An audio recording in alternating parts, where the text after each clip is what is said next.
திருமண வாழ்க்கையே வந்து கசப்பாகி போகிற மாதிரியான ஒரு அமைப்புங்கிறது வந்துடும்.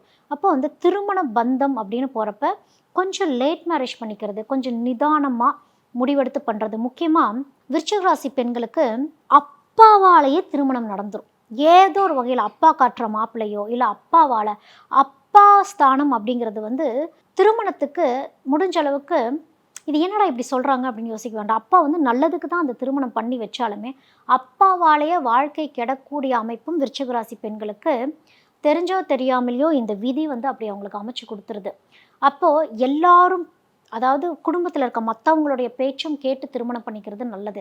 அதாவது எங்கள் அப்பாவுக்கு உடம்பு சரியில்லாமல் போயிடுச்சு, அப்பா அந்த திருமணத்தை பார்க்கணும், அதனால நாங்கள் இந்த திருமணம் பண்ணுறோன்னு சொல்கிற பெண்கள் ரொம்ப அதிகம். எங்கள் அப்பா நல்லபடியாக திருமணம் பண்ணி வச்சாரு, ஆனால் என்னோடய வாழ்க்கை இப்படி ஆயிடுச்சுன்னு சொல்கிற பெண்களும் ரொம்ப அதிகம். அப்போது இந்த திருமணங்கிறது பார்த்து வேற யாராவது நிச்சயம் பண்ணி, அதாவது உங்களுடைய சொந்தக்காரங்களோ இல்லை ஃப்ரெண்ட்ஸோ மற்றவங்க அமைச்சு கொடுக்கக்கூடிய ஒரு திருமணம் அப்படிங்கிறது வந்து உங்களுக்கு செழிப்பாக இருக்கும்.